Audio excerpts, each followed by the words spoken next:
이번에 강의하게 될 제48강에서는 진시황이 살아보지도 못할 아방궁을 조성하게 될 뿐만 아니라 뒤이어서 선비를 묻어 죽이는 갱유의 사건이 있음으로 해서 태자 부소가 멀리 좌천당하는 부분이 진나라의 역사의 멸망과 연결된 부분을 말씀드리기로 하겠습니다. 태자 부소가 북쪽으로 몽염의 감군, 즉 군대 감독관으로 떠난다라고 하는 사실이 훗날 진시황의 죽음과 연결지어 생각해 볼 수 있는 부분이기 때문에 그처럼 말씀드린 것입니다.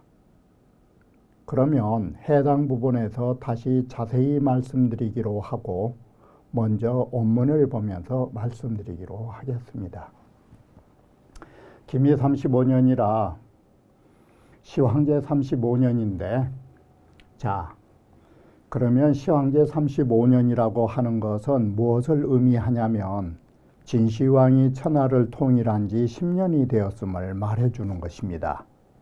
진시황은 이 10년 동안에 어떤 일을 벌이고 있냐면 지극히 사치스럽고 지극히 자기의 마음대로 방종한 생활로 일관됨을 우리는 볼 수 있는 것입니다.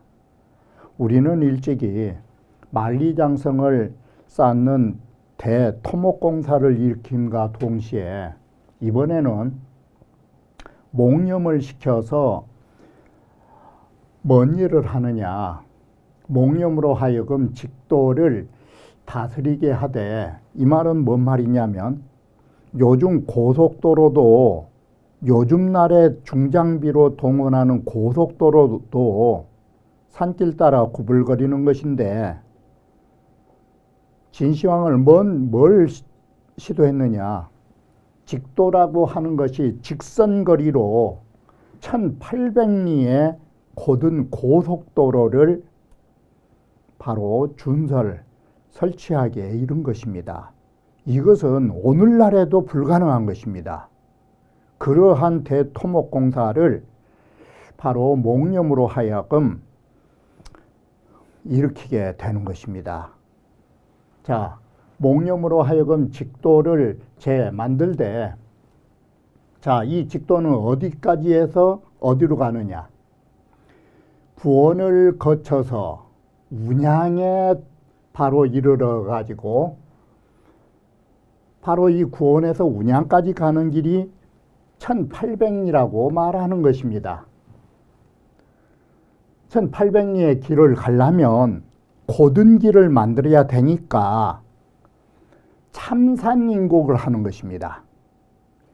산을 깎아내야 되고 골짜기는 메운다라는 것은 오늘날 중장비로도 일직선으로 1800리 고속도로를 낸다라는 것은 거의 불가능한 것입니다. 그러한 대토목공사를 벌였다라는 것은 그만큼 수많은 백성들이 고난을 겪게 되는 것입니다.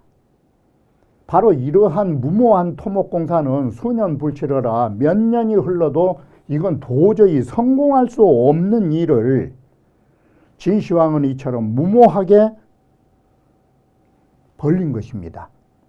자, 이러한 무모한 일은 여기에만 그치지 않고 아방궁과 700여 개의 궁궐을 지는 대토목공사를 벌리게 되는 것입니다.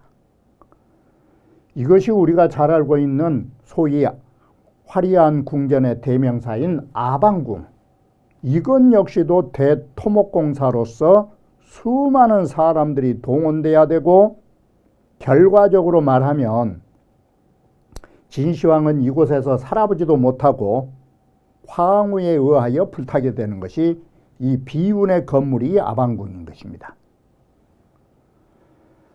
시황이 이 함양인타하고 시황이 어떤 생각을 했느냐, 이위 생각하기를 함양에 거주하는 사람이 많고 동시에 다시 말하면 사람은 많은데 땅덩어리 지역이 좁고라는 말이 되는 것입니다.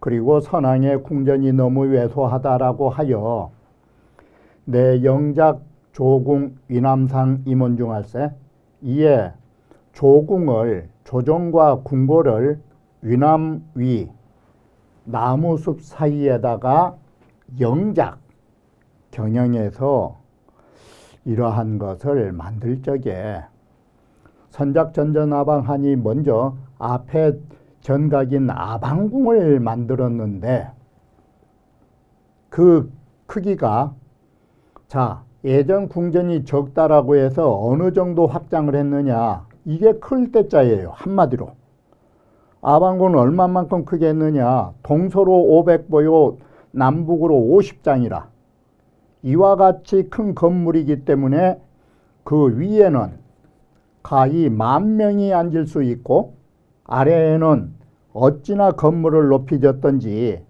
5장 5발이나 된 깃발을 세울 수 있을 정도의 큰 집을 짓게 되는 것입니다.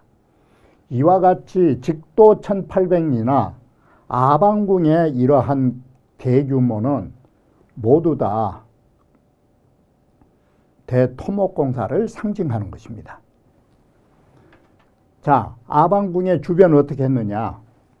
주치위 각도대 주치라는 것은 사방으로 말을 달릴 수 있는 각도를 만들었는데 이 각도라 하는 것은 우리말로 하면 현재 말로 하면 구름다리와 같은 것입니다. 공중에 마치 떠 있는 이 구름다리와 같은 것인데 이게 목조로 만든 것입니다. 자, 그것이 자전하로부터 바로 이 아방궁 아래로부터 곧바로 남산에 이르는 길로 각도, 구름다리를 만든 것입니다. 그리고 표 남산지전하야 남산 꼭대기에다가 표를 해서 이위 골하고 할 때 이 골은 골문이라 해서 거기에 일종의 대골문을 만들어 놓은 것입니다. 복도라고 하는 것은 2층 구름다리라고 생각하시면 되는 것입니다. 아래가 각도가 있다면 그 위에는 진시황만 다닐 수 있는 특별도로를 복도라 하는 것입니다. 이런 중복된 2층의 구름다리를 만들었는데 그것이 아방궁으로부터 위수를 건너서 함양까지 연결됐다라는 것이 촉지함양인 것입니다. 갈지자, 그 복도는 함양까지 연결될 촉자, 연결을 지어서 이런 무모한 우리가 생각하는 구름다리는 잠시 도로나 건너갈 정도, 어느 조금 깊은 곳을 건너갈 정도가 아니라 여기는 위수라는 강을 건너갖고 함양 뜻까지 연결된 소위 공중의 고가도로가 되는 것입니다. 현재 개념으로 하면 고가도로 개념에서 여기는 2층인 것입니다. 2층의 고가도로를 만들어서 함양까지 연결지으니 이런 연유가 뭐냐? 마치 이걸 상징하고 있다. 천극이라고 하는 것은 북극성을 말하는 것인데 자, 저 하늘의 북극성의 각도가 북극성이 가는 길이 바로 은하수를 건너서가 절한입니다. 북극성이 은하수를 건너듯이 바로 진시황은 은하수 대신 위수를 건너서 함양에 연결지으듯이 북극성의 각도가 은하수를 건너서 영성이라고 하는 별자리와 실성이라는 별자리에 이르는 것처럼 하늘의 형상처럼 그걸 상징하니라고 복도를 이렇게 만들었다라고 말한 것입니다. 천관서에 보면 천극자공은 후에 17성이 있는데 바로 이러한 별들이 절한저 영실이라 한수를 건너 가로질러 가지고 영실성에 이르게 되었다라는 말이 있는 것입니다. 그것을 각도라고 한다. 자, 별자리의 연결고리를 말해주고 있는 것이 각도라고 하는 것입니다. 여기에 말한 북신을 우리는 천극이라는 것은 북신을 말하는 것입니다. 그리고 영과 실이라는 것은 두 개의 별자리로 천자의 궁을 상징하는 하늘의 별자리인 것입니다. 그래서 영실성이라 해서 하나의 별이 아니라 영성과 실성으로 말하고 있는 것입니다. 자, 이러한 아방궁을 짓는데 얼마나 많은 사람들이 동원됐느냐. 은궁이라고 하는 것은 형벌을 당할 때 소위 궁형을 당한 사람들을 은궁이라고 지금 말하고 있는 것입니다. 그리고 도형이라고 하는 것은 형벌로서 그 죄값을 치러서 일하는 사람들, 이런 자 8만여 명이 70여만 명이 동원되는 것입니다. 자, 그러면 은궁은 뭐냐? 여영은 현어 시조로되 나머지 모든 형벌들은 저자거리에서 보여놓고 내놓고 얼굴에 먹물을 칠하거나 이것은 저자거리에서 내놓고 하는 형벌인데, 이 궁형이라고 하는 것은 내놓고 할 수 있는 일이 아니기 때문에 바로 거세를 하면, 이 거세를 해버리면 어떻게 되느냐? 바로 그게 골물수가 있기 때문에 궁형의 거세를 하고 나면 100일 동안 음실에 숨겨둔다라는 것은 바람을 들어가고 종기가 재발하지 않도록 100일을 가만히 음지에 있어야 된다라는 것입니다. 그렇게 해서 양지라는 말은 그렇게 해서 상처를 잘 다스려야만이 죽지 않은 것입니다.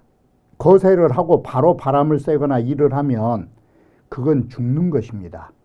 그래서 100일 동안 요양을 해야 가능하기 때문에 은궁하 잠실이 시하라, 은궁의 아래 잠실이라고 하는 것이 바로 이런 궁형을 처벌한 자들이 갇혀있는, 몸을 추스리는 감옥과 같은 역할을 하는 것입니다.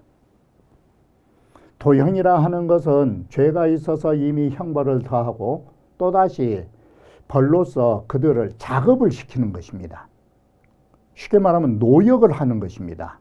오늘날에도 죄인들을 노역에 동원한 것처럼 그와 같은 것을 도형이라고 말하는 것입니다. 이 도자가 노역을 말하는 것입니다. 바로 이 70만 명의 죄인들이 나뉘어서 여러 부류로 나뉘어서 한 부류는 아방궁을 짓고, 어떤 죄인들은 저 여산에서 여기에서 말하는 일을 할 적에 발북산 석각하고 북산의 석각을 쪼개내는 일을 하고, 어떤 사람들은 촉당과 형당에서 나오는 제목을 운반하는데 작업자들이 분배된 것입니다. 그래가지고 개제안이 모두 돌이라든지 이런 것을 이르게 한다, 이 말은 바로 아방궁 지을 자리로 가져오도록 수송을 하니 이 소리가 이를 짓자는 것입니다. 수송해서 도착하도록 하니, 자, 이렇게 보니까 함곡강 가운데에 궁전은 300개나 되고, 계산해 보니까 관중에는 계산해 보니 궁이 300이요 관에는 400여 채나 있더라라고 해서 이와 같이 대토목공사를 말해주는 것입니다. 이에 동해상에다, 바로 동해상 구계라고 하는 그 부분에다가 바위를 세워가지고, 그 바위를 뭐라고 말했느냐?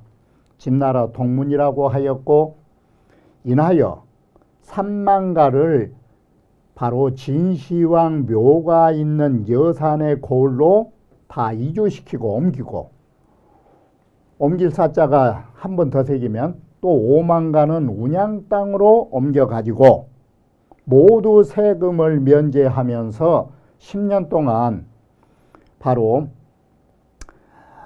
노역의 일을 하지 않도록 했더라라는 게 불사인 것입니다. 복은 세금을 면제한다라는 것이고, 여기에서 말한 불사라 하는 것은 정역의 일을 제공하지 않는다라고 하는 것입니다. 강제로 이주시켰기 때문에 노역에 동원할 수 없었음을 말해주는 것입니다.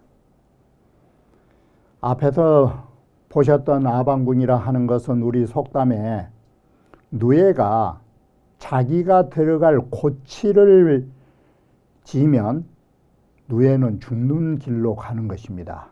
그처럼 집을 짓는다라는 거, 이게 좋은 일이지만 고치가 늙어서 집 짓는다라는 것은 곧 죽음을 뜻하는 것입니다. 앞서 말씀드린 것처럼 아방궁은, 진시황은 살아보지도 못한 것입니다. 황후에 의하여 불탄 것입니다.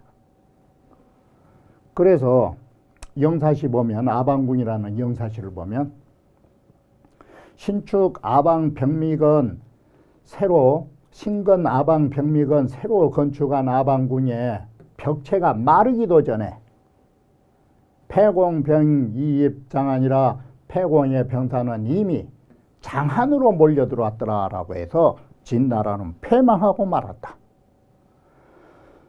제왕은 고갈 생명력 하냐. 진시황이라고 하는 것은 이런 모든 백성들의 힘을 고갈시켜가지고 바로 이런 토목공사 때문에 대업은 사분고불란이라, 바로 진시황의 대업은 모래 무너지듯이, 모래성이 무너지듯이 쉽게 무너져서 참으로 어렵지 않게 무너진 것이 다 뭐 때문이냐. 바로 이런 아방궁 때문에 진시황의 제업은 정말 모래성처럼 쉽사리 무너졌음을 비판하고 있는 것입니다. 자, 여기에 갱유 사건인데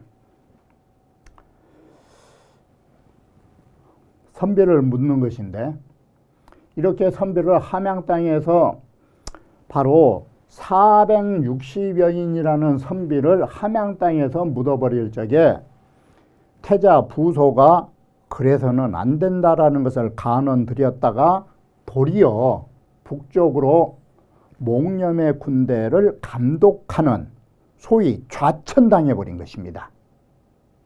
바로 이것이 역사에 무슨 일로 연결될 수 있느냐.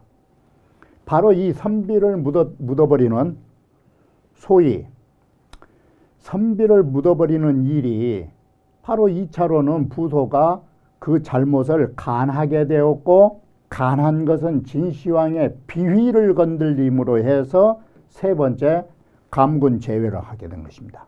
군대 감독관으로 바깥에 있다라고 하는 것이 문제가 되는 것입니다. 만약에 진시황이 죽었을 때 궁궐 내에 있었다면 조고와 이사가 거짓 조칙을 쓸 수 있을까? 바로 이 바깥에 있어서 모든 사정을 몰라버리게 된 것입니다.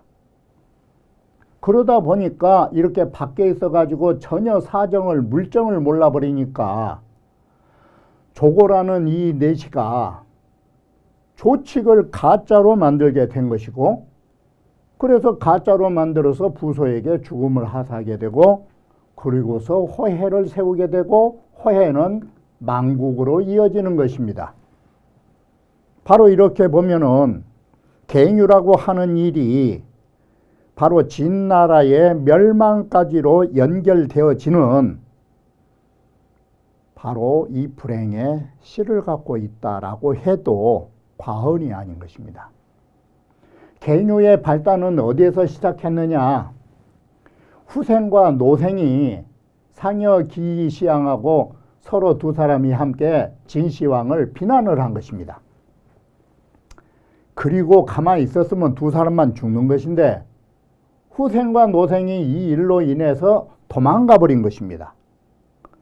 도망가 버리니까 진시황이 이 후생과 노생이 실컷 대접을 잘했더니 나를 욕한다는 소식을 듣고 대로해서 말하기를, 노생 등을 내가 짐이 존사지 심이러니 짐이 높이고 그들에게 하사한 물건을 매우 후회했었더니 오늘날 배은망덕해가지고 오늘날 이에 나를 비방한 것 하였구나라고 배은망덕으로 선비를 몰아붙인 것입니다.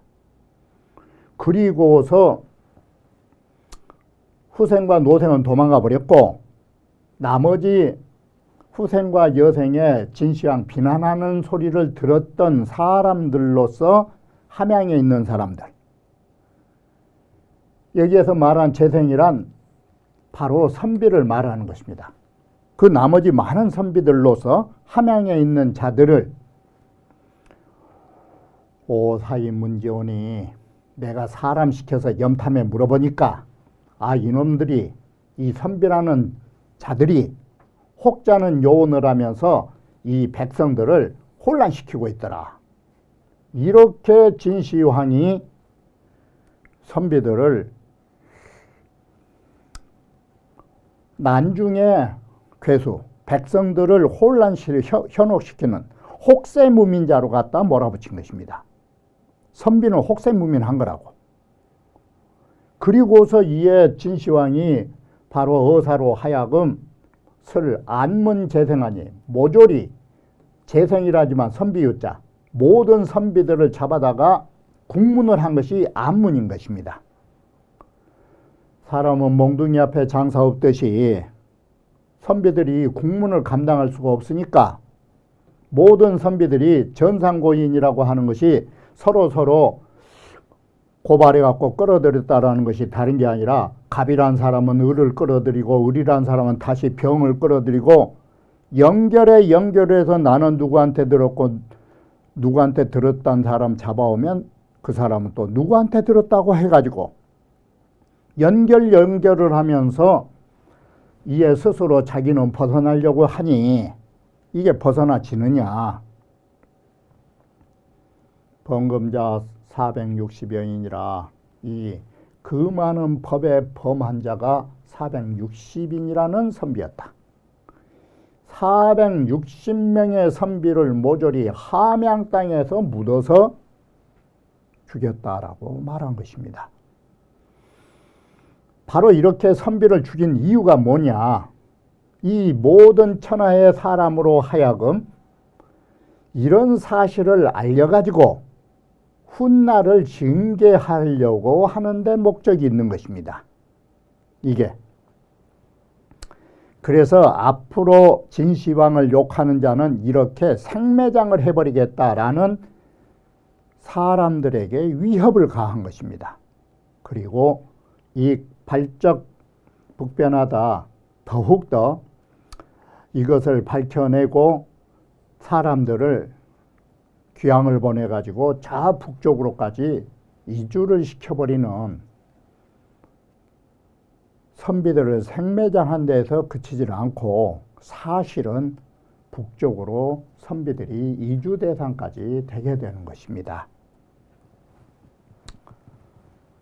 진시황의 장자 부소가 간하기를 여기에서 모든 선비들이 다 송법 공자원을 공자의 말씀을 외고 공자의 말씀을 법을 받고 있는데 금상이 개 중법 승지하시니 오늘날 성상께서 모두 이 중법이라는 게 이 생매장이라고 하는 것으로서 다스려 버리시니 신은 공 천하 불안이로소이다. 신은 천하가 불안할 게 두렵사옵니다.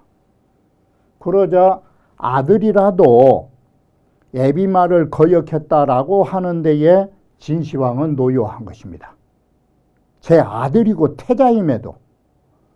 그래서 부소로 하여금 북쪽으로 목념군을 상군에서 감독했더라라고 해서 이건 사실상 좌천인 것입니다.